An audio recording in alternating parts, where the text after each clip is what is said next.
Ya, kalau Mas Gibran tiba-tiba menginginkan program untuk desa, program untuk UMKM dan seterusnya, dia bilang, oh, itu nawacita itu. Itu sudah ditunjukkan pada saat pendaftaran capres kok. Iya, itu nawacita itu. Nawacita itu doktrinnya PDI Perjuangan. Artinya Pak Mas Gibran dan atau Pak Jokowi masih PDIP dong kalau kayak begitu. Masih PDIP, lalu memakai alasan personal untuk berbeda.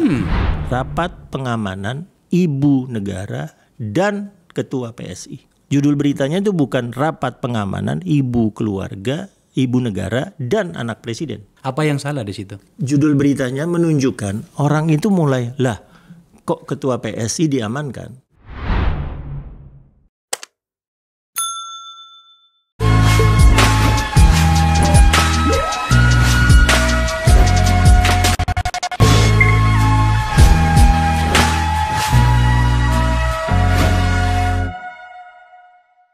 Jika nanti dalam diskusi ini Anda melihat ada banyak diskusi saya dengan narasumber saya ini agak banyak bercerita ke belakang, mungkin juga ada beberapa bagian yang tampak seperti drama, tolong dipahami. Sebab sebenarnya memang ini berbicara tentang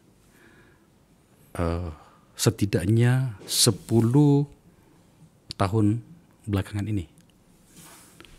Saya mengajak sahabat saya yang beberapa hari yang lalu masih pejabat tinggi negara sebagai Gubernur Lemhanas, tapi sudah mundur, Bapak Andi Wijayanto, untuk berdiskusi yang tampaknya mungkin akan menarik bagi para pemirsa,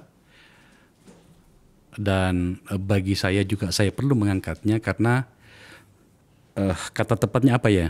Saya ingin menjadikan ini sebagai cermin bagi siapa saja yang sedang mencoba untuk mengambil peran untuk memobilisasi hati, pikiran, dan seluruh resources yang dimilikinya, atau mungkin bahkan resources orang lain untuk mendukung salah satu kandidat calon presiden. Agar kemudian kita bisa belajar dari apa yang pernah terjadi. Setidaknya apa yang pernah terjadi pada kami berdua dan beberapa kawan lagi yang sedang menuju perjalanan ke sini.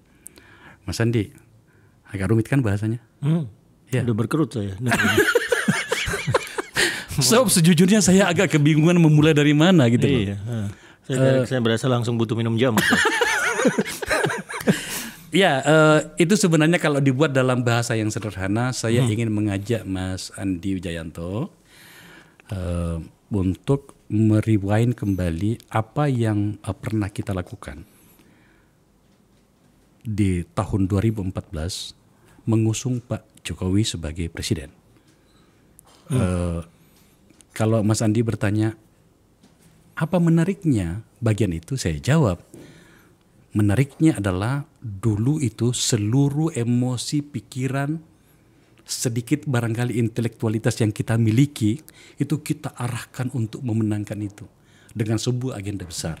Pertama, bangsa Indonesia yang hebat. Apakah tujuan itu gagal? Enggak. Ada banyak yang berhasil.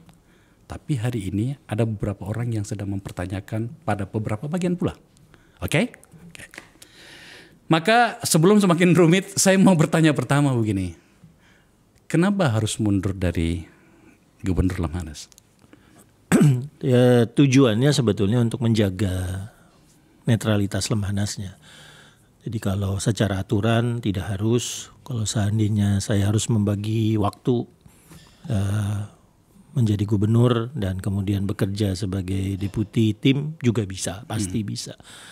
Tapi ketika saya masuk Lemhanas, punya kesadaran itu lembaga pendidikan, sekolah kepemimpinan yang harus lebih mementingkan etika politik daripada aturan. Ya, karena itu ketika Mas Arsyad manggil saya untuk menjadi bagian dari tim dan Mas Arsyad minta saya terbuka sebagai tim, ya sudah, saya langsung tahu bahwa saya harus mundur dari Gubernur Lemhanas supaya lembaga saya, Lemhanas, yang isinya TNI Polri, itu selama saya berkampanye tidak selalu dihantui dengan pertanyaan dari publik, ini gimana netralitas Lemhanas pada saat gubernurnya berkampanye. Bukan putusan yang susah sih. Jadi saya diumumkan hari Rabu sorenya saya minta sestama saya untuk mengundang seluruh staf Lemhanas di auditorium Gajah Mada. Dirancang hari Senin pagi, ya sudah hari Senin pagi itu saya putuskan untuk mundur jadi gubernur Lemhanas. Saya sampaikan satu-satunya alasan saya adalah memastikan Lemhanas netral dalam pemilu 2024. Anda kan baru dilantik, Mas Andi. Udah cukup lama. Berapa lama? 1,5 tahun yang lalu lah. Sebagai Februari 2020. Gubernur Lemhanas. Iya. Tidakkah itu masa jabatan gubernur Lemhanas terpendek yang pernah ada? Iya, masih banyak hal yang belum selesai, belum tuntas. Ya, tapi saya meyakini teman-teman di Lemhanas itu menangkap apa yang harus diteruskan sesuai dengan keinginan Presiden, ya Pak Jokowi. Jadi mereka sudah tahu 2024 akan mengerjakan apa, 2025 akan mengerjakan apa. Nanti pada saat Lemhanas harus pindah ke IKN di 2026, apa yang harus dipersiapkan kami sudah merancang gitu. Kenapa sih harus mundur? Itu kalau kemudian penjelasannya bahwa mencoba menghindarkan kegagapan organisasional karena di situ ada TNI, Polri dan segala macam. Tidakkah sebenarnya juga di lembaga-lembaga lain itu terjadi dan tampaknya juga itu yang kita lihat. Kenapa kemudian harus ada drama di situ, Mas Andi? Sebetulnya untuk saya nggak ada drama. Okay. Jadi begitu hari Rabu saya diumumkan, saya sudah tahu bahwa saya harus mundur. Saya harus mundur menjadi gubernur Lemhanas dan orang ya melihatnya secara aturan mungkin saja gitu. Tapi begitu saya diumumkan itu teman-teman yang dulu tim 11 ya kumpul di kantor. Ya, kumpul di kantor hari Kamis gitu, kumpul di kantor. Coba disebutkan tim 11 itu siapa aja, Mas Andi? Yang kumpul saat itu ada Teten, ada Jaleswari, ada Makmur, ada Alex Lee, ada Sukardi Rinakit ya, dan itu dadakan dalam artian tiba-tiba Dani kontak saya pagi. Jaleswari Pramodawardhani. Ya, Dani kontak saya pagi bilang, "Di teman-teman mau ngumpul." Saya bilang, "Oke, silakan, saya siapin makan siang." Gitu. Ya sudah kumpul. Terus mereka membicarakan tentang aturan ya terutama Alex ya karena dia memang latar belakangnya hukum dan ada di Seknek. Ya di situ saya langsung bilang ke teman-teman nggak usah pusing dengan aturan karena saya pasti mundur. Minggu depan saya akan mengumumkan mundur. Tapi salah satu yang membuat saya benar-benar yakin bahwa saya harus mundur itu Pak Sintong Panjaitan.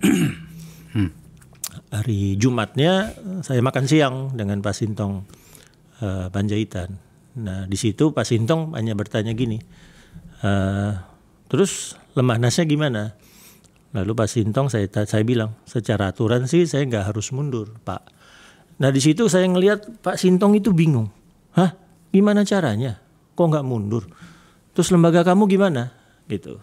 Pak Sintong Panjaitan nih orang yang selalu saya jadikan rujukan lah kalau saya mau bergerak. Nah di titik itu saya semakin yakin, ya benar saya harus mundur. Coba tampilkan siapa figur kita ini. Karena mungkin masih banyak orang, Anda kan bukan termasuk orang yang suka tampil di media Mas ya. Jadi saya perjelas. Saya anak buahnya Mas Andi dulu ini. Jadi tahun 2014 kami di tim kampanye nasional, namanya dulu TKN ya. TKN. Bukan TPN sekarang ini.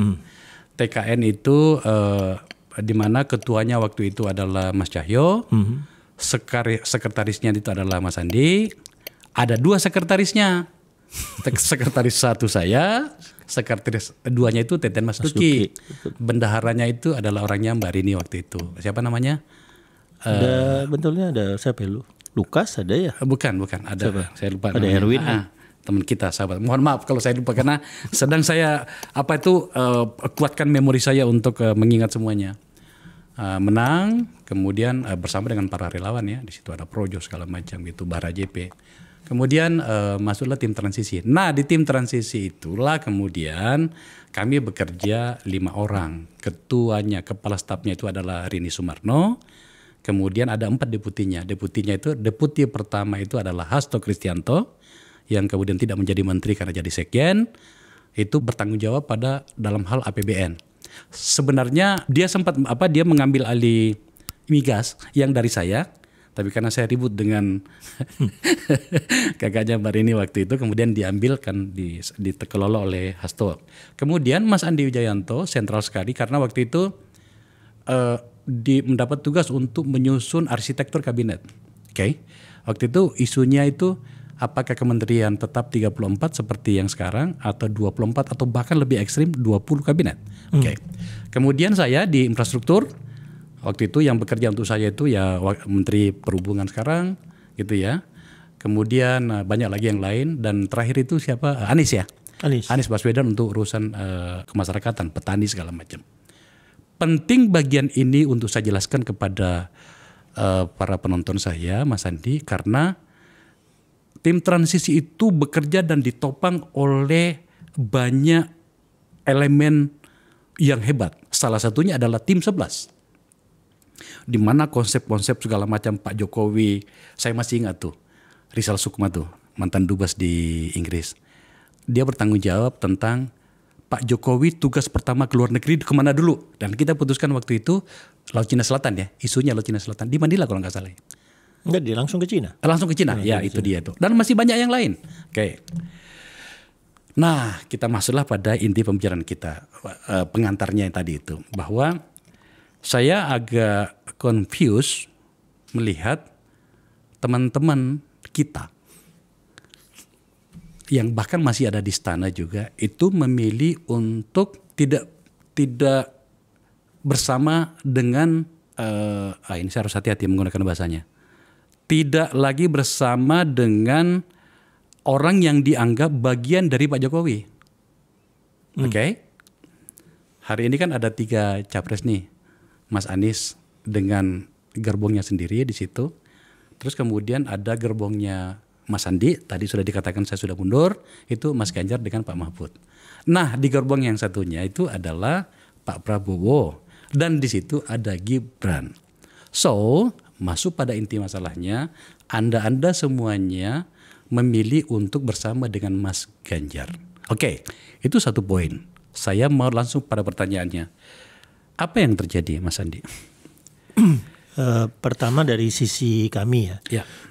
Jadi kalau tadi Bang Akbar berkali-kali menyebut tim 11. Tim 11 itu dibentuk oleh Ibu Mega April 2012. Oke. Ya.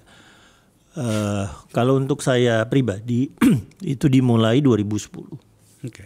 2010 ada Kongres PD Perjuangan di Kartika Sanur. Saat itu almarhum ayah saya yang menjadi ketua steering committee dari kongres itu yang kembali memilih Ibu Mega sebagai ketua umum. Di kongres itu ayah saya pamit ke Ibu Mega ya, dengan mengatakan ini adalah terakhir kali ayah saya terlibat dalam partai. Terus langsung mengatakan jika nanti ada kebutuhan di pemilu berikutnya untuk membantu ibu, saya yang ditugasi. April 2012 Ibu Mega memanggil saya ke tempatnya ibu di Bali. Ya, nah di situ sudah ada Profesor Cornelis Lee, almarhum, sudah ada Mas Prananda Prabowo, Mas Nanan. Nah disitulah Ibu Mega mengatakan bentuk tim dengan karakter akademik. Orang partainya yang disertakan cuma Hasto, ya, dan bekerjalah membantu saya membuat kajian-kajian data-data akademik menuju 2014. Ya. Pertanyaan pertama dari Ibu Mega yang menjadi tugas saya adalah pertanyaan saya maju lagi atau tidak. dari Ibu Mega. Jadi sampai hari ini paparan terberat tersulit yang pernah saya lakukan dalam hidup saya adalah paparan langsung Di ke hadapan Ibu Mega, langsung ke Ibu Mega di tempatnya Mas Nanan, dan Mas Nanan berdiri di lantai 2 melihat paparan itu, dan di situ kami memberikan penjelasan rasional dengan data mengapa Ibu Mega sebaiknya tidak maju lagi. Ya. Dan itu baru beberapa hari kemudian Ibu Mega memutuskan untuk tidak maju. Lalu setelah itu baru Ibu Mega secara berurut mengatakan, ya sudah, kalau gitu siapkan siapa yang sebaiknya menjadi capres. Analisis dilakukan, lalu akhirnya Ibu Mega menentukan Pak Jokowi. Menentukan Pak Jokowi itu 26 Desember 2013. Ya, Natal, hari kedua. Pada saat kami diundang makan malam di rumah Ahok. Ya, setelah selesai makan malam di rumah Ahok, kembali ke Teguh Umar, ya Ibu Mega bilang, saya sudah menentukan Jokowi, siapkan Jokowi. Gitu. Nah, itu perjalanan panjang kami di situ ya. Ya saat 2014 nuansanya adalah nuansa kita berhadapan dengan kekuatan yang sangat besar dari pemerintah. Ya, di situ kemudian ada simbol Pak Hatta Rajasa yang mewakili kepentingan pemerintah, SBY, Demokrat dan seterusnya. Lalu ada sosok Pak Prabowo, ya, sosok militer, ya, sosok yang dianggap kuat, yang juga bisa terasosiasi dengan pemerintahan Orde Baru Soeharto. Ya, pada saat itu dilakukan, lalu tanpa dirancang secara khusus, simpul-simpul demokrasi 98-nya tiba-tiba berkumpul ke kita. Ya kan, tanpa dirancang terlalu khusus ya. Dan di situ kita bisa ngelihat fenomena flocking politik itu. Ya, komunitas yang sejenis, komunitas yang berpikiran sama, komunitas yang memiliki ide yang sama, tiba-tiba flocking, berkumpul. Ya, itu berkumpullah di Jalan Cemara, berkumpullah di Patra, berkumpullah di tempat-tempat di mana kita biasa membentuk posko, dan ternyata flockingnya kelihatan. Oh, anak teman-teman yang dulu bersama-sama dulu menggerakkan 98, menggerakkan reformasi, merancang undang-undang pertahanan, undang polisi dan seterusnya, flocking di tempat kita.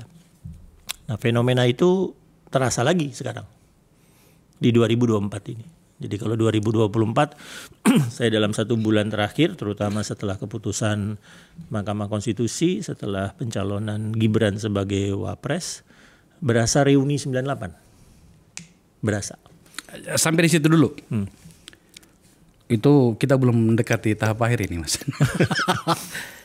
Anda tidak berpikir bahwa dengan mundurnya Anda dari Lemhanas dan kemudian memilih untuk berada pada tim kampanye pemenangan kandidat yang tampaknya Pak Jokowi tidak ada di situ, tampaknya, meskipun kemarin ada makan siang dengan seluruh calon ya, Anda tidak merasa meninggalkan Pak Jokowi?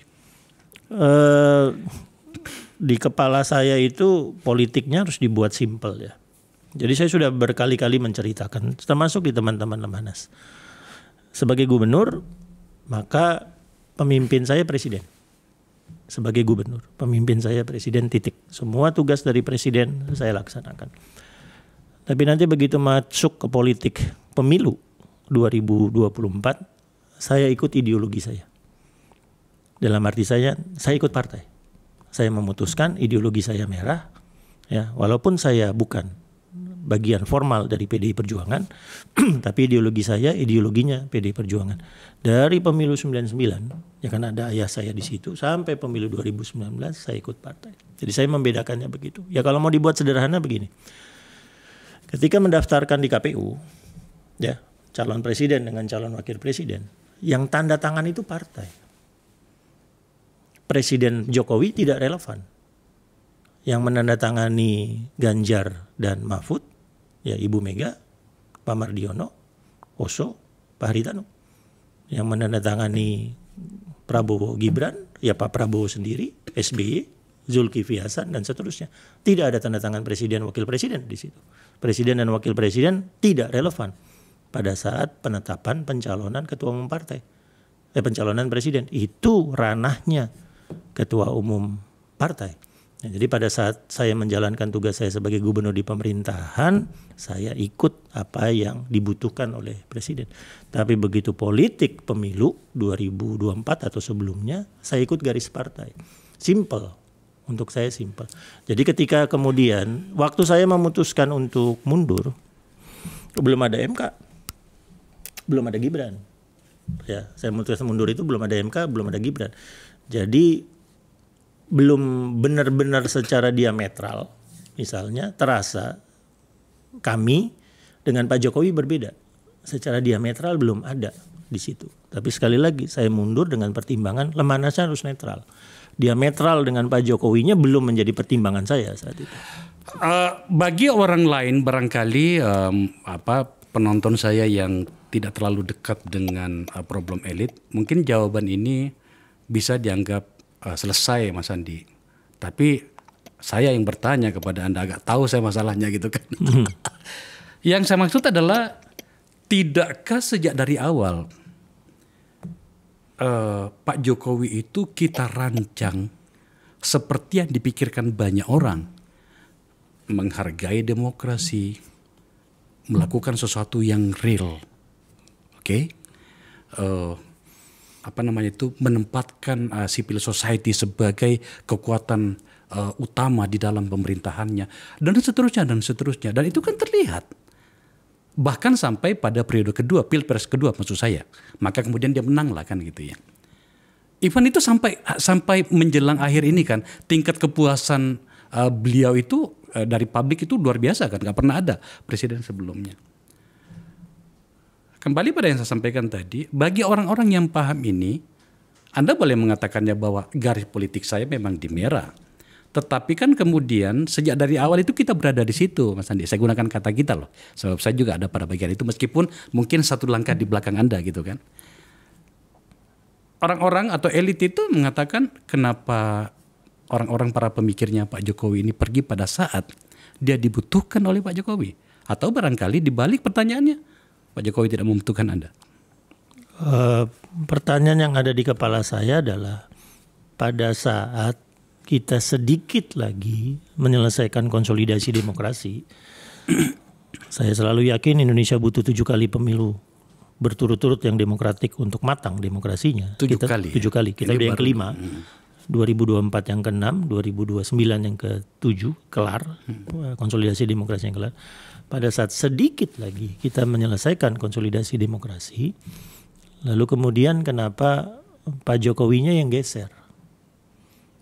Kaminya tetap dalam koridor ingin mematangkan. Yang geser yang mana, Mas Pak Andi? Jokowinya. Iya, seperti apa? Mahkamah Konstitusi misalnya. Ada apa? Mohon maaf, meskipun saya paham, tapi publik pengen tahu dari sudut pandang seorang mantan Gubernur Lemhanas, pemikir utama Pak Jokowi. Ya, kita kemudian sedang melihat prosesnya ya. Sedang melihat prosesnya, apakah ada abuse of power ya di situ. Apakah ada pertimbangan-pertimbangan intervensi dari eksekutif ke judikatif, apakah ada pertimbangan-pertimbangan personal dan keluarga yang kemudian membuat Mahkamah Konstitusi memutuskan sesuatu yang di luar kewajaran yang bisa membalik arah demokrasi kita.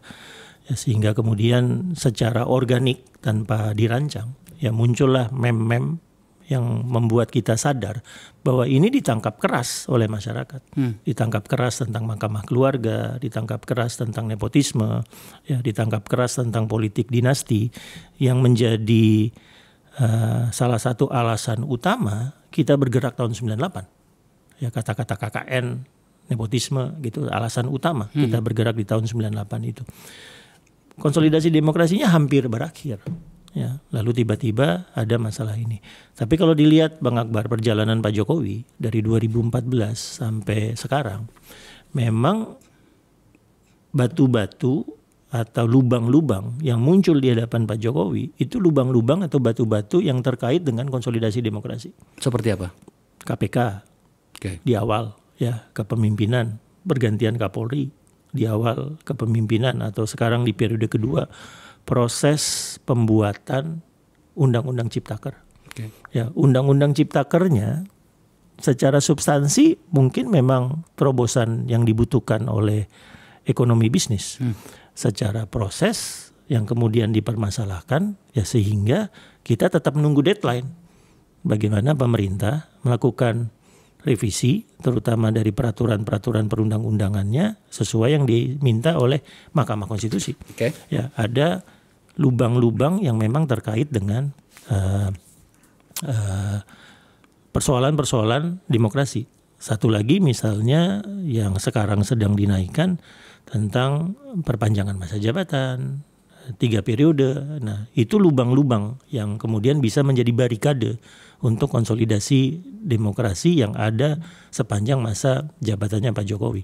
Nah, sekarang pada saat kita menyadari begini, kalau kami menyadari begini, demokrasinya sudah hampir matang. Kita sudah siap untuk melompat menjadi negara maju. Oke. Dari $4.500 per kapita PDB menjadi 6.700 dalam waktu 10 tahun ke depan. Kita ada celah bonus demografi yang dalam sejarah Indonesia mungkin celah ini celah terbaik yang bisa kita manfaatkan. Akan muncul 2032 dan seterusnya. Sangat besar itu. Sangat besar. Dan ada celah bonus demografi ini. Nah, pada saat kita sudah siap melompat, demokrasinya mau matang, celah bonus demografinya akan muncul di hadapan kita, tiba-tiba ada barikade tentang konsolidasi demokrasinya. Ada barikade yang terkait dengan, kalau E.F. Saifullah mengatakan kembalinya politik tua, kembalinya politik kuno, ya, yang dulu dilakukan oleh Orde Baru, kembali lagi ke sana. Dan E.F. kemudian sedih karena politik tua, politik kuno ini melekat ke sosok anak muda. Nah, itu yang membuat E.F. sedih. Oke. Ya, dalam salah satu wawancaranya dia. Ya. Nah, hal itu yang kemudian harus kita waspadai sekarang. Kita nyaris mematangkan demokrasi kita nih. Kita harus memastikan ke depan ini celah yang sudah terbuka untuk kita lompat. Jangan sampai tiba-tiba barikadenya kita sendiri yang masang. Apalagi barikadenya datang dari Presiden Jokowi. Nah, itu yang berusaha kita pastikan tidak muncul selama 100 hari ke depan. Lubang-lubang dan atau kerikil, bukan lagi kerikil sebenarnya, sudah tampak seperti bongkahan besar batu. Itu yang Anda jelaskan tadi itu enggak muncul baru belakangan, Mas Andi. Bahkan beberapa tahun yang lalu, terutama di periode kedua ya, menurut saya ya, periode kedua Pak Jokowi ini. Wajar dong kalau kemudian orang bertanya, dan saya wakili publik, Anda kan berada di sekitar presiden semua pada saat itu. Kita harus menyebut nama nih. Ada Sukardi Nakit di situ. Staf khusus presiden. Koordinator staf khusus presiden yang merupakan bagian dari tim kita bernama Ari G. Dwipayana itu juga di situ. Di situ ada Alexander Lei. Di situ ada Mbak Dani. Jalaswari Pramodawardhani, meskipun dia di KSP ya. Tidak langsung di dekat dengan presiden, tapi dia di KSP. Even bahkan Pak Pratik, meskipun Pak Pratik belakangan gabungnya kan dengan kita dulu itu.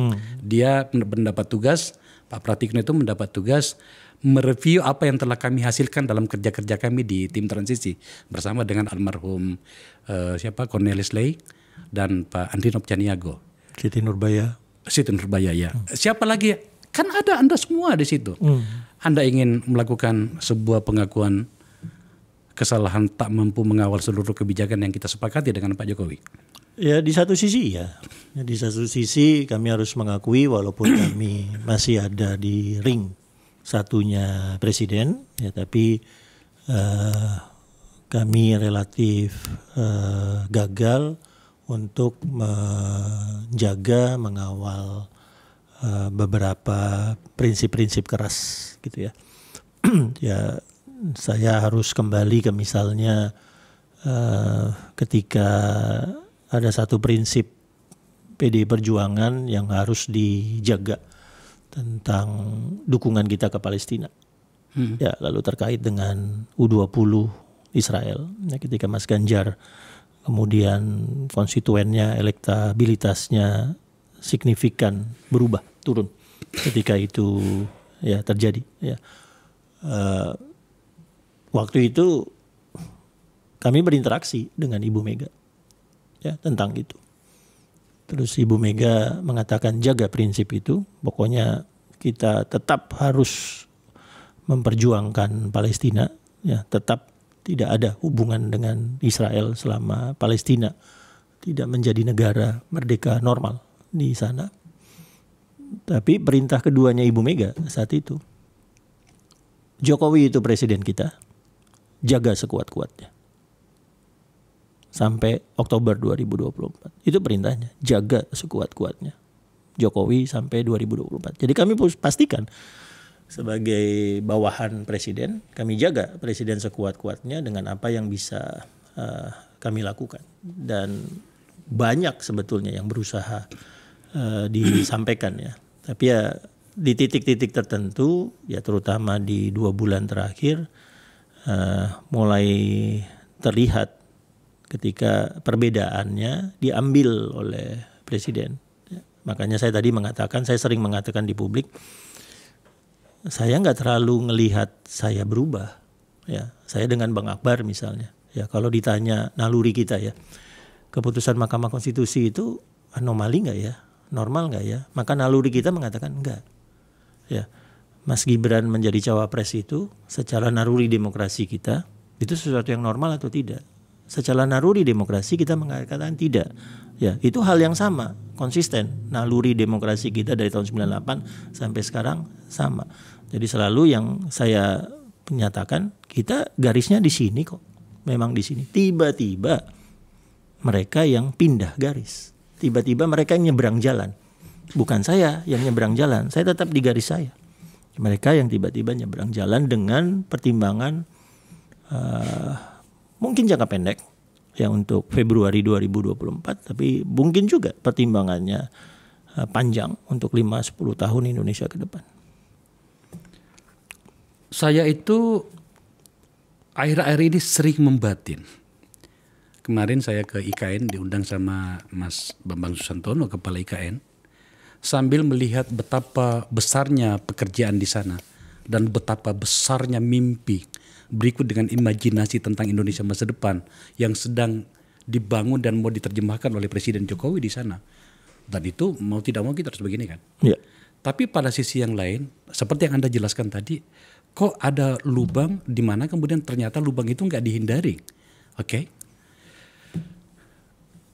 Pada akhirnya kemudian pertanyaan yang muncul di kepala saya, karena saya relatively tidak pernah terlalu dekat dengan Presiden sejak transisi itu ya. Sempat sih saya diundang Presiden ke istana 3-4 bulan yang lalu. Jadi setelah 8,5 tahun membantu Pak Presiden itu saya baru diundang. Itu pun karena berurusan dengan podcast saya ya. Gitu. Saya sedang membatin betul apakah kita yang keliru memahami Presiden atau memang Pak Jokowi yang berubah. Poin ini penting Mas Andi. Karena jangan sampai kemudian kita keliru memahami apa yang terjadi dan dilakukan oleh Presiden Pak Jokowi. Dan yang paling utama adalah namanya Pak Jokowi. Sejujurnya ada banyak kritikku kepadanya. Tetapi juga ada banyak pengakuan dari saya secara personally ya. Dan itu sah menurut saya. Saya kembalikan pada pertanyaan. Apa kita yang tidak keliru memahami tindakan beliau terhadap apa yang dilakukannya yang membuat Anda geser tadi terutama pada 2 bulan terakhir, atau memang ternyata beliau yang berubah? Ini ada data lainnya, Bang Akbar.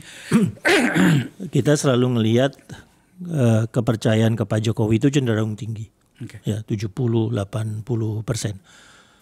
Tapi kalau data itu di-cross dengan pendapat masyarakat ke situasi ekonomi atau situasi politik hukum, itu menarik. Waktu di masa Pak SBY cenderung kepercayaannya naik pada saat persepsi masyarakat tentang politik hukum membaik. Pak Jokowi tidak. Pak Jokowi kepercayaannya, approval ratingnya cenderung tinggi karena berasosiasi dengan keyakinan masyarakat tentang ekonomi. Tapi tentang politik dan hukum tidak. Ya, malah cenderung korelasinya negatif, terbalik.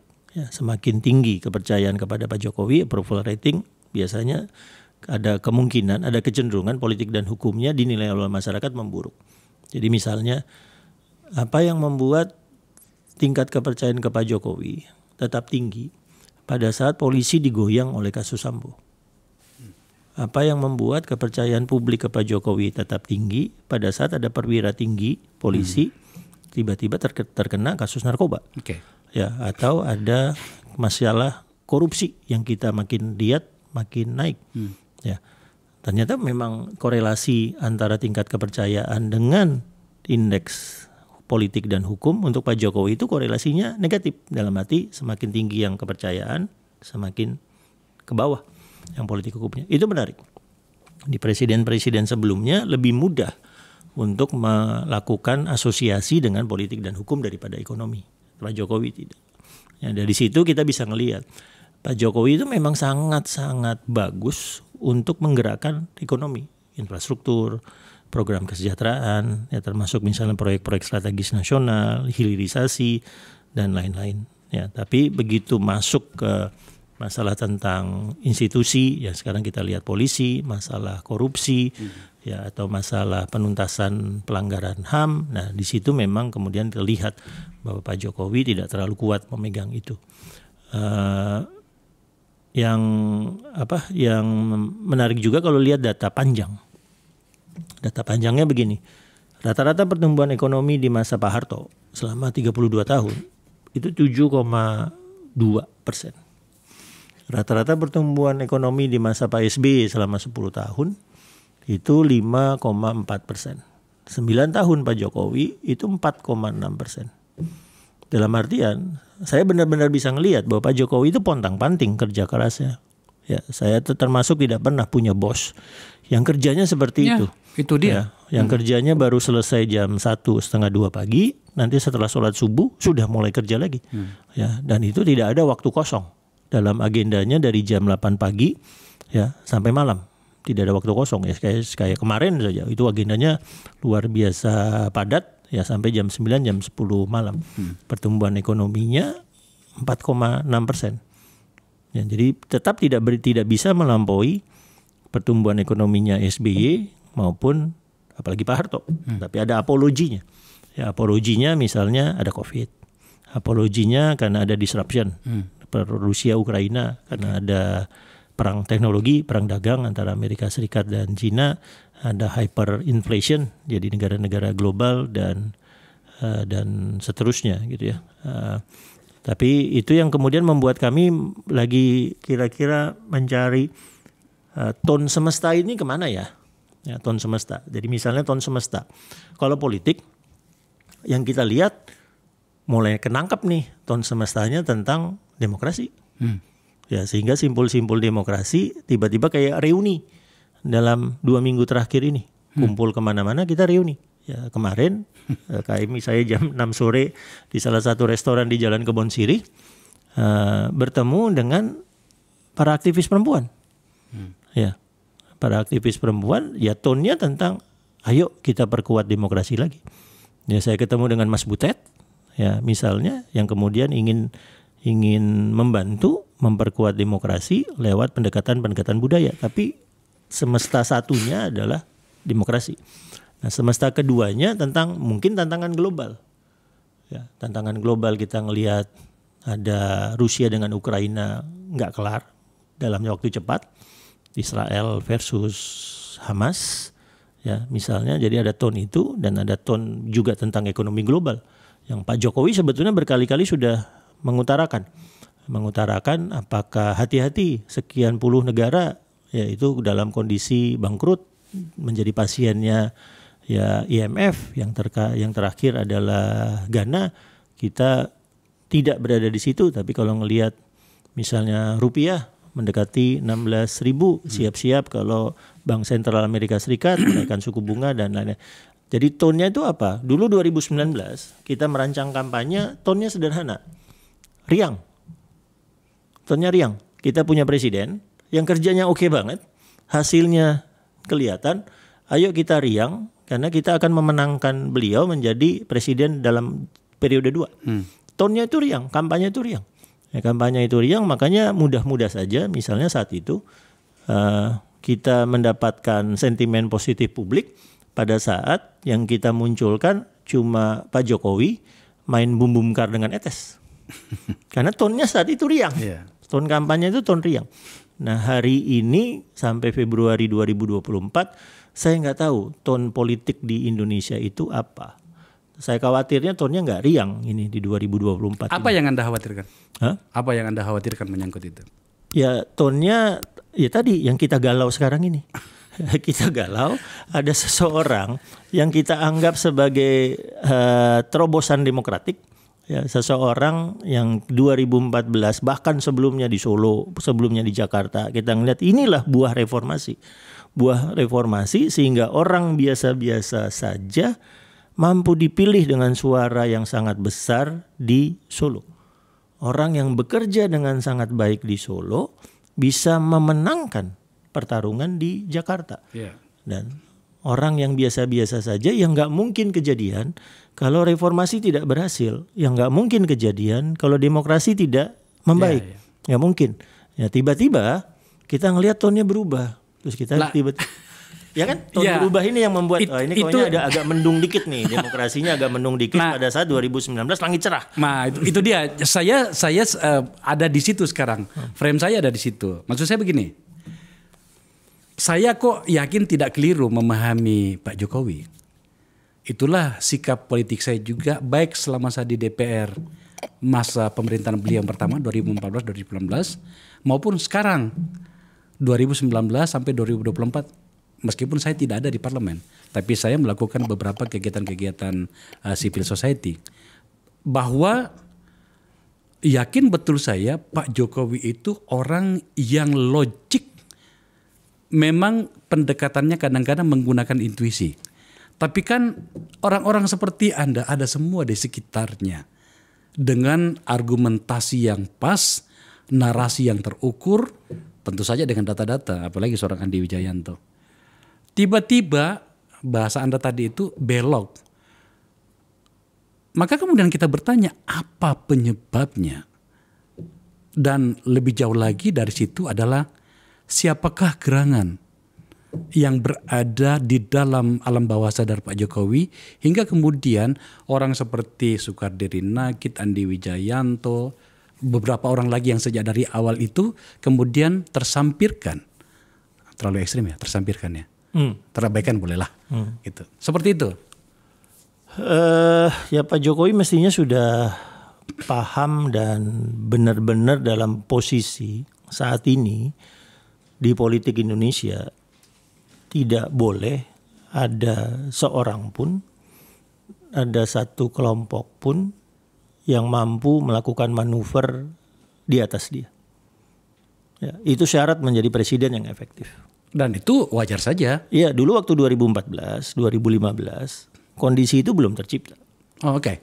Ya, kondisi itu. Jadi waktu itu, ya kalau Bang Akbar ingat, pada saat hari itu di 2014, 2 bulan pertama menjadi presiden,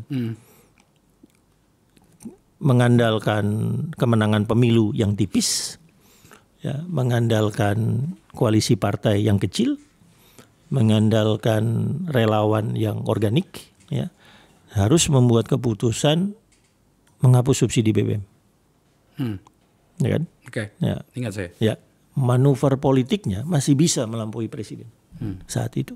Itu benar-benar titik kritis. Ya. Itu titik kritis pertama yang dilampaui oleh Pak Jokowi. Ya. Hari ini, ya mungkin setelah 2019 karena berhasil menunjukkan kerjanya, berhasil menunjukkan kinerjanya dan berhasil membangun koalisi yang lebih matang, lebih besar di parlemen, mungkin hampir nggak ada yang bisa melakukan manuver politik melebihi presiden, ya kan?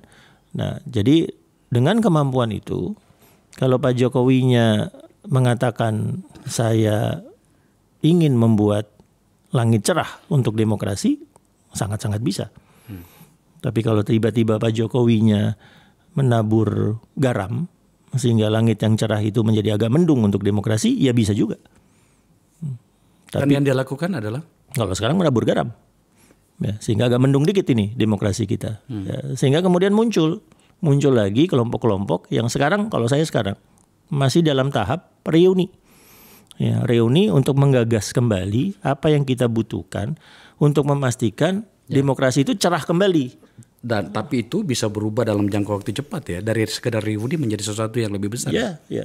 Karena kita ngelihat loh kok tiba-tiba mendung demokrasi kita. Jangan sampai hujan deras, jangan sampai badai petir ya untuk demokrasi kita. Ayo kita pastikan ya minimal sekarang kita siapkan payungnya karena mendungnya sudah menebal ya. Tapi ya memastikan bahwa kita masih punya waktu untuk memastikan bahwa langit demokrasi akan cerah lagi. Saya tidak terlalu detail lagi dan saya mungkin beruntung mendapatkan pengakuan dari Anda saat ini tentang tugas menyatukan Mas Ganjar dan Prabowo di tahap awal. Presiden dan wakil presiden. Entah siapa nomor 1 gitu, siapa nomor 2 gitu ya. Tapi kan wacana itu pernah ada. Apakah Anda dilibatkan di situ? Dan kalau tidak dilibatkan, sebenarnya seperti apa sih rencana itu dulu? Yang ternyata gagal hari ini. Ya saat itu diskursusnya kembali memakai kata demokrasi sebetulnya. Mau mementingkan demokrasi atau persatuan. Oke. Diskursusnya udah langsung dibegitukan. Lalu pertanyaan saya, kenapa persatuan tiba-tiba harus nabrak demokrasi? Ya, kenapa menyandingkan seorang Ganjar dengan Prabowo atas nama Persatuan Nasional harus menabrak demokrasi? Kenapa itu tidak dalam proses demokratik normal gitu? Yang menjadi masalah saat itu karena ada usulan, ya misalnya Jokowi Prabowo itu benar-benar nabrak demokrasi karena berarti 3 periode, ya, atau Prabowo Jokowi. Ada ya, itu. Ada yang sama kita kemudian persoalkan. Apakah secara konstitusi bisa seorang presiden maju lagi sebagai cawapres? Ya, kita mengalami hal yang sama misalnya untuk Pak JK ketika mau diusulkan lagi 2019.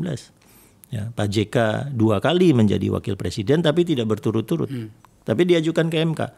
Ya, ternyata dalam prosesnya kerangka kerja MK, kerangka waktu kerja MK untuk menimbang Pak JK boleh maju lagi menjadi cawapres untuk ketiga kalinya itu enggak dapat, ya, sehingga tidak ada keputusan MK tentang itu. Tapi harus ada koridor demokrasi yang dilakukan kalau misalnya itu pun atas nama Persatuan Nasional. Ya, tapi saat itu dimunculkan, ya pertanyaannya, loh kenapa persatuan itu harus nabrak demokrasi? Kenapa tidak bisa kita buat beriringan? Gitu. Nah, tapi akhirnya tidak kejadian. Enggak kejadian.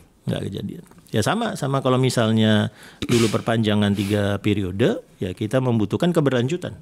Mas, sebelum saya lupa ini soal 3 periode. Hari ini saat ini terjadi perdebatan itu. Adian Apitupulu, elit PDIP itu mengatakan presiden pernah meminta dan Pak Jokowi membantah itu. Ada informasi yang bisa Anda berikan nggak kepada kami tentang itu? Itu kayaknya baru saya bisa bicarakan 10 tahun lagi, Bang Akbar. Karena saya terikat sumpah jabatan. Sumpah jabatan itu ada kerahasiaan kajian yang dilakukan oleh Gubernur Lemhanas. Jadi saya bertanya bukan sebagai Gubernur Lemhanas, tapi Anda kan elit waktu itu ya. Memang ada itu, karena hari ini orang bertanya yang benar yang mana gitu loh. Ya, saya bisa menjawab pertanyaan itu dengan gamblang, tapi sekali lagi karena itu kajian Lemhanas. Oh oke. Ya, karena itu kajian Lemhanas. Jadi kalau kajian Lemhanas sifatnya rahasia langsung ke presiden, itu saya yang benar-benar memastikan. Ya, finalisasi editing finalnya ada di saya. Enggak, maksud saya begini, Mas Andi, saya agak sedikit berkeras. Soal kajiannya bahwa apakah itu legitimate secara konstitusi atau tidak, itu mungkin kajian Lemhanas. Tapi soal apakah memang ternyata ada permintaan itu untuk 3 periode atau tidak, itu kan yang beredar sekarang. Saya sedang mencoba menguji apakah saya beruntung atau tidak mendapatkan jawaban dari Anda sekarang. Sekali lagi, itu nanti Bang Akbar tanyakan ke saya tahun 2032.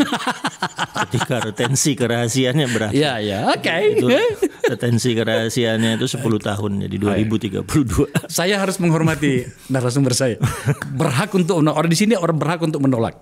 Saya tidak akan memaksa untuk menjawabnya. Oke, kalau begitu saya ubah pertanyaannya. Sebagai Gubernur Lemhanas, lembaga ketahanan nasional, maka saya yakin sekali ada banyak sekali rekomendasi-rekomendasi, baik mungkin yang bisa dibuka ke publik dan juga mungkin rahasia, yang telah diberikan kepada Presiden, yang saya yakin betul berkorelasi dengan topik yang sedang kita bahas. Adakah yang seperti itu, Pak Gubernur? Ya, semua kajian kami ke Lemhanas saya tetapkan sebagai rahasia. Nah, jadi kalau di 2022 permintaan dari Presiden, total jumlah kajiannya 82 kajian dalam berbagai bidang, ya, dalam berbagai bidang. Ada beberapa yang kemudian diminta untuk dijelaskan ke Komisi 1 DPR, mitra kami di DPR.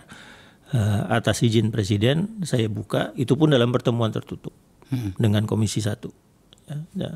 Jadi ada beberapa kajian misalnya tentang industri pertahanan, itu kami lakukan tertutup. Kalau nggak salah kajian tentang Israel juga kami lakukan secara tertutup. Tapi kajian-kajian ke Presiden memang statusnya rahasia dan saya terikat dengan masa retensi 10 tahun sampai 2032 atau 2033. Nah, setelah itu silakan nanya ke saya. Masalahnya begini loh, Mas Andi. Tentu saja kita harus menghormati masa retensi itu ya. Tapi ada risiko yang kita hadapi, yang risiko itu ternyata sudah dekat ke depan.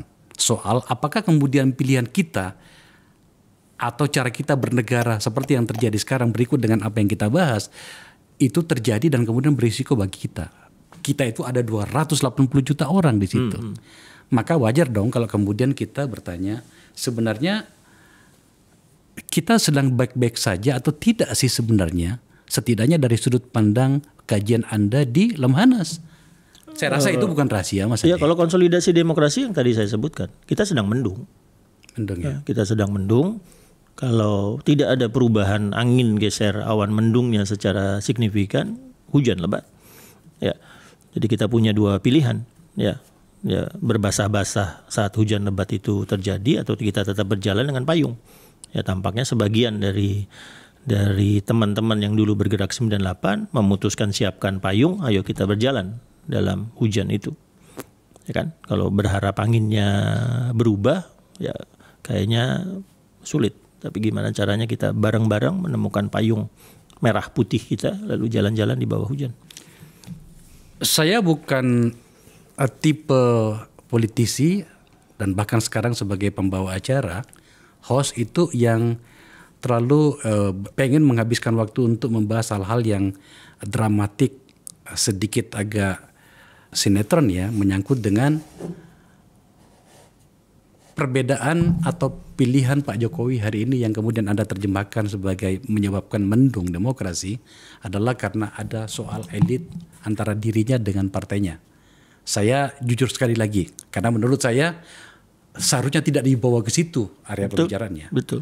Terlalu jauh. Saya tidak ingin menghabiskan pengalaman saya memahami politik itu dengan cara seperti itu. Tetapi kan kemudian orang kaget karena ternyata penyikapan Pak Jokowi terlalu jauh dari situ. Oke, kita sudah bahas banyak kali tadi. Saya memasuki area Mas Gibran yang dalam hal ini adalah anaknya. Tidakkah Anda merasa bahwa mungkin juga kita terlalu keras kepada anak muda yang hebat ini dengan mempersoalkannya dipinang dan atau diajak oleh Pak Prabowo? Sementara mungkin saja dia mampu untuk menjadi seorang pendamping wakil presiden.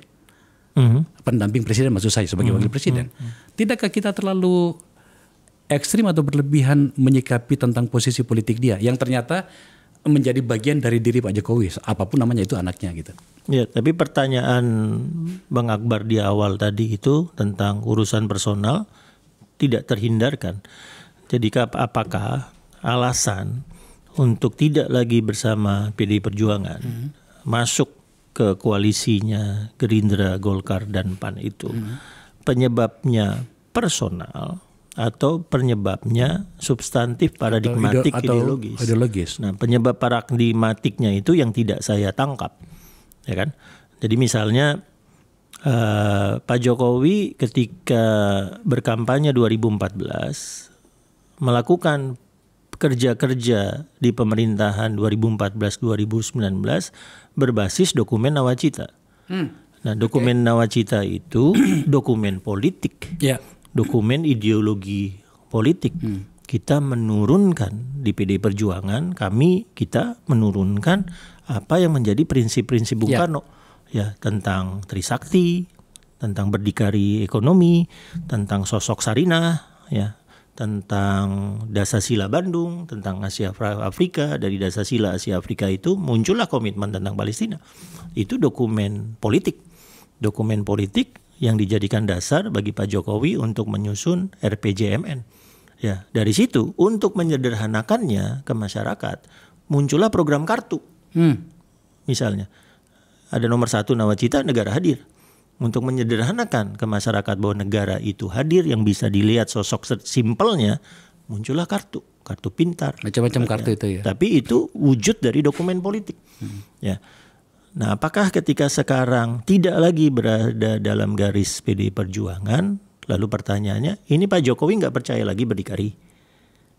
Pak Jokowi nggak mau lagi tentang Dasasila.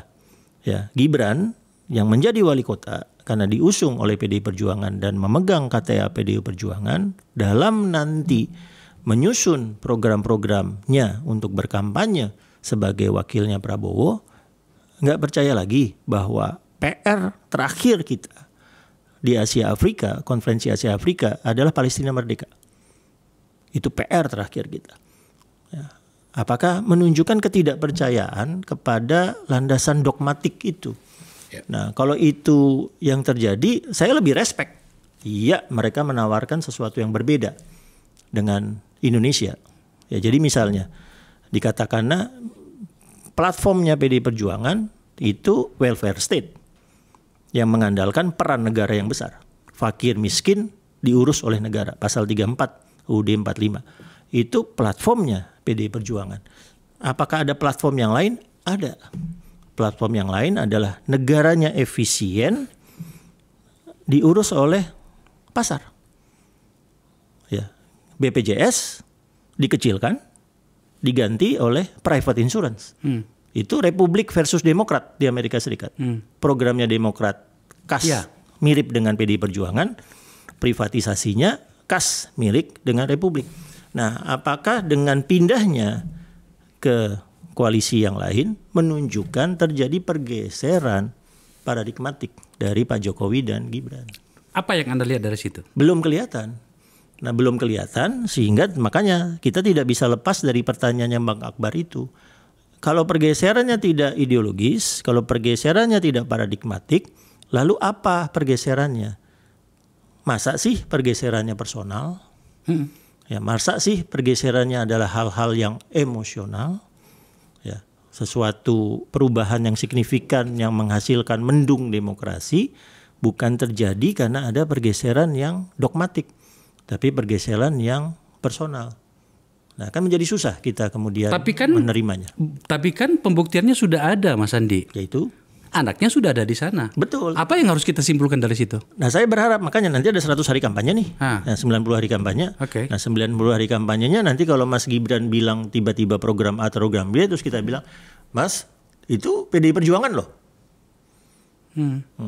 Ya, kalau Mas Gibran tiba-tiba menginginkan program untuk desa, program untuk UMKM dan seterusnya, dia bilang, oh, itu Nawacita itu. Itu sudah ditunjukkan pada saat pendaftaran capres kok. Iya, itu Nawacita itu. Bahwa Nawacita itu doktrinnya PDI Perjuangan. Artinya Pak Mas Gibran dan atau Pak Jokowi masih PDIP dong kalau kayak begitu. Masih PDIP, lalu memakai alasan personal untuk berbeda.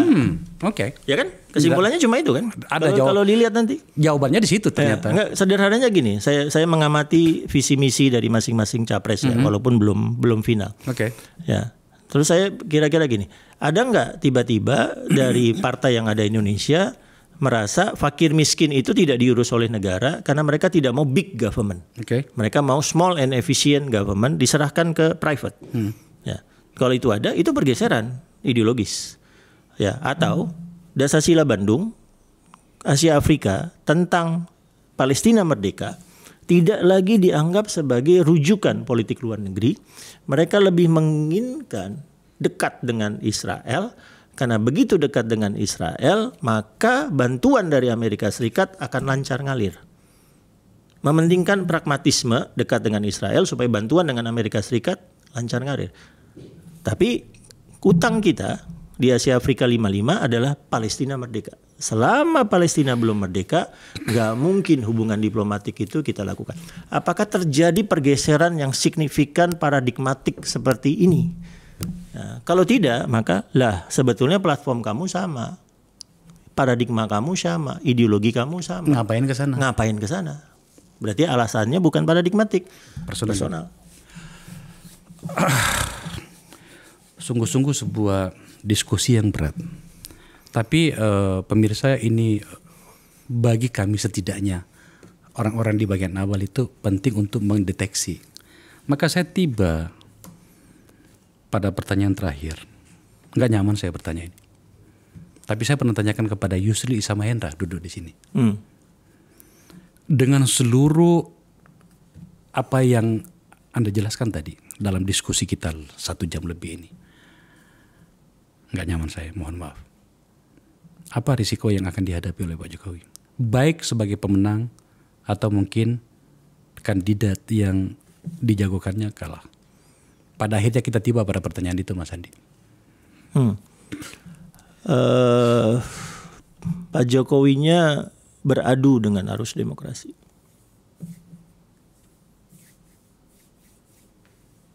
Orang yang dulu dihasilkan karena proses demokrasi di akhir masa jabatannya beradu dengan arus demokrasi.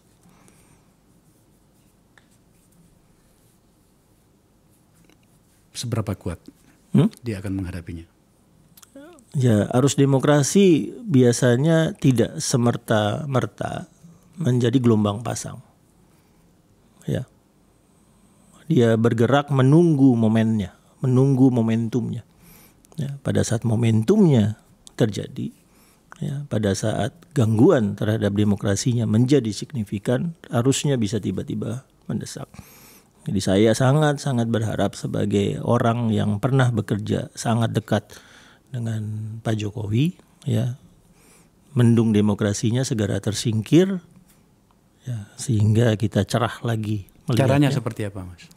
Banyak hal sebetulnya bisa dilakukan Seperti? oleh Pak Jokowi. Jaga netralitas, jangan mainkan aparat. Ya, hari ini kita bingung-bingung dengan berita Pak Jokowi akan ke Bali, semua baliho Ganjar Mahfud diturunkan. Ya, beritanya viral, ya, kemana-mana. Saya gelisah membaca berita. Satu satuan polisi di Medan melakukan rapat pengamanan. Lalu judul beritanya yang saya gelisah. Rapat pengamanan ibu negara dan ketua PSI.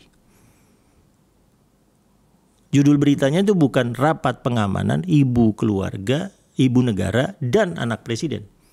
Kalau itu normal. Siapa yang dimaksud? Ibu negara dan ketua umum PSI. Berarti kan Ibu Iriana dan Kaisang yang berkunjung. Okay. Tapi saya perhatikan tuh judul beritanya.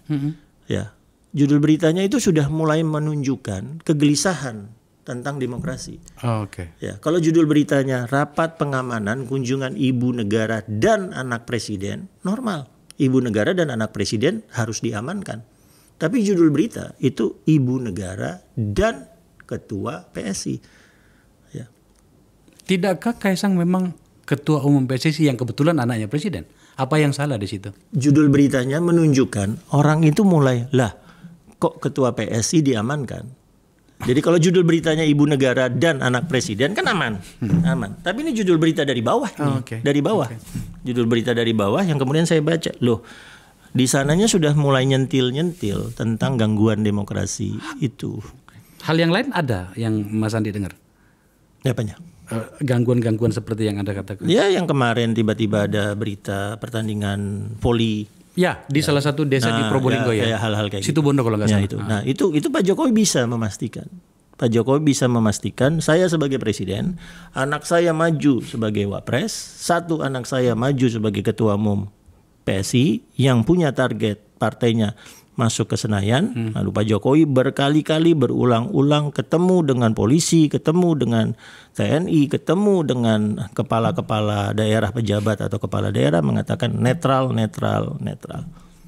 Nah, Itu sudah dilakukan, Mas. Kemarin harus berulang. Ya, kemarin itu di istana 159 PJ. Betul. Itu di hadapan Menteri Dalam Negeri meminta dengan ancaman. Ya, miring-miring dikit. Kalau menterinya mengevaluasi Anda setiap 3 bulan, saya mengevaluasi setiap hari.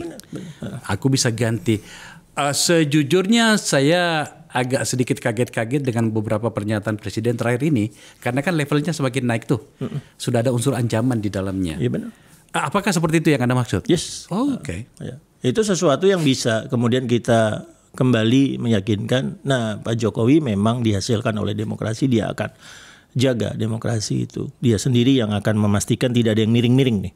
Ya, tidak ada yang miring-miring dari kementerian yang bisa ngutak-ngatik platform di media sosial, tidak ada yang miring-miring dari aparat, ya, karena dia memiliki jaringan teritorial ke bawah, gitu. Tidak ada yang miring-miring dari aparat yang bisa memberikan informasi terkini kepada presiden, gitu. Ada indikasi itu? Bukan ada indikasi itu, tapi itu sesuatu yang harus dilakukan supaya demokrasinya cerah kembali. Kan mudah sebetulnya, nggak susah. Ya bisa mudah ya, bisa susah juga. Karena itu tadi, saya rasa poin utamanya tadi itu. Ya, jadi kalau Pak Jokowi berhasil melakukan itu, Ibu Negara pergi ke Kaisang, judul beritanya Ibu Negara dan Anak Presiden. Ya, jangan sampai judul beritanya nanti Ibu Negara dan Ketua Umum PSI. Ya kan? Jadi kalau Ibu Negara tiba-tiba pergi ke Jogja dengan istrinya Mas Gibran, diamankan oleh Pas Pampres, judul beritanya Ibu Negara dan Nyonya Gibran. Jangan tiba-tiba judul beritanya Ibu Negara dan calon Ibu Wapres. Nah, repot kita kalau begitu. Ya, kemudian terganggu orang-orang. Ya, demokrasinya mendung kalau begitu. Sederhana tapi akan berpengaruh banyak.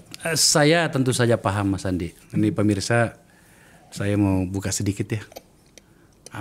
Bukan rahasia sih, tapi apa yang terjadi dulu di kita. Waktu Pak Jokowi menang tahun 2014, Mas Andi ini memang sangat detail. Salah satunya itu adalah mencarikan ajudan, memilih ajudan baik bagi presiden maupun bagi ibu negara. Itulah dipilih dari Angkatan Udara, Angkatan Darat, Angkatan Laut, dan Kepolisian. Ada banyak hal di situ yang tidak bisa saya sampaikan di sini, tapi beliau sangat detail. Makanya pertanyaan ini saya tanyakan tadi, karena percaya betul saya bahwa Andi Wijayanto selain sebagai seorang intelektual, pemikir, khususnya yang berhubungan dengan pertahanan itu, sangat mengenal hari-hari Pak Jokowi. Mas, pertanyaan terakhir, ini menyangkut dengan Anda. Sempat Mas Andi ini seperti menjauh dari Teguh Umar. Tapi kan penyikapan terakhir ini membantah semua itu. Benarkah cerita itu ada? Menjauhnya mungkin terlihat di publiknya ya. Tapi dari 2015 pada saat saya tidak lagi seskap, ya, relasi saya ke Teguh Umar, ya, ke partai via Hasto atau teman-teman di Litbang, Pak Heri Amadi misalnya, di Megawati Institute dulu masih ada almarhum Sri Adiningsi dan seterusnya, tetap baik. Ya, tetap baik dalam arti Mas Hasto sering mengkontak terus mengatakan, Mas, Ibu akan bicara di sini, bisa nggak dibantu poin-poin tertentu. Tetap baik. Ya. Oktober 2021 Ibu Mega sudah mengatakan kepada saya bahwa nanti ada penugasan di Lemhanas begitu ya, dari Pak Jokowi gitu. Jadi hanya yang terlihat di publik saja, saya tidak bersama atau tidak lagi intens ke Teguh Umar, tapi secara kerjaan ya, sebetulnya masih sangat-sangat terkait. Tampaknya kita mulai harus bertemu dengan beberapa teman lama kita ya. Oh iya, ya, reuni lagi. Dan tahu nggak Apa pertanyaanku kepada Anda sekalian? Ya, minta pengakuan dosa. Kami udah siap-siap. Oh gitu ya. Udah siap-siap. Nggak tahu nanti yang jadi pastor siapa nanti. Baik, Mas Andi, terima kasih ya. Terima kasih. Saya Bang Akbar. yakin tampaknya pembicaraan ini akan beberapa hal yang akan viral ya, karena tidak banyak orang yang pernah mendengarkan dan tahu cerita ini. Tetapi sebenarnya kalau saya ditanya apa sih tujuannya mengangkat ini, ada hal yang lebih krusial. Apa itu? Jadilah tim kampanye, maksud saya, jadilah bagian utama dari pemenangan siapapun yang akan Anda pilih nantinya. Tetapi kalau bisa itu ideologis. Tidak sekedar melihat, ya bolehlah membayangkan jadi apa kayak nantinya kan, jadi menteri apa, jadi dubes di mana, jadi apa. Tetapi yang paling penting itu adalah seluruh semangat, energi, dan pikiran yang kita berikan kepada kandidat yang kita pilih itu betul-betul disepakati bersama. Dan kemudian kita disiplin menjaganya. Pada bagian ini, 2 bulan terakhir ini tim lama yang mendampingi Pak Jokowi tampaknya mereka meskipun ada yang mengatakan belum, tapi saya lihat sudah tidak lagi bersepakat. Terlihat dari diskusi panjang kita tadi. Kita lihat kemana ujungnya, semoga saja mendung yang dikatakan Mas Andi itu tadi segera menjadi lebih cerah. Sebab pertaruhannya bukan kita hari ini, tapi anak-anak yang sedang melihat kita bagaimana bereaksi hari ini. Mas Andi, sekali lagi terima kasih ya. Terima kasih. Ini percakapan kita dan kita akan terus bercakap-cakap. Terima kasih salah satu cara untuk menolak mendung itu ya ini. Anginnya keras. Ini masa Pak Irwan Hidayat tuh, Pak Andi Wijayanto itu mengungkapkan ini. Ini apa ya? Tolak angin. Ditolak anginnya ya. Supaya mendungnya pergi. Terima kasih telah menyaksikan acara ini.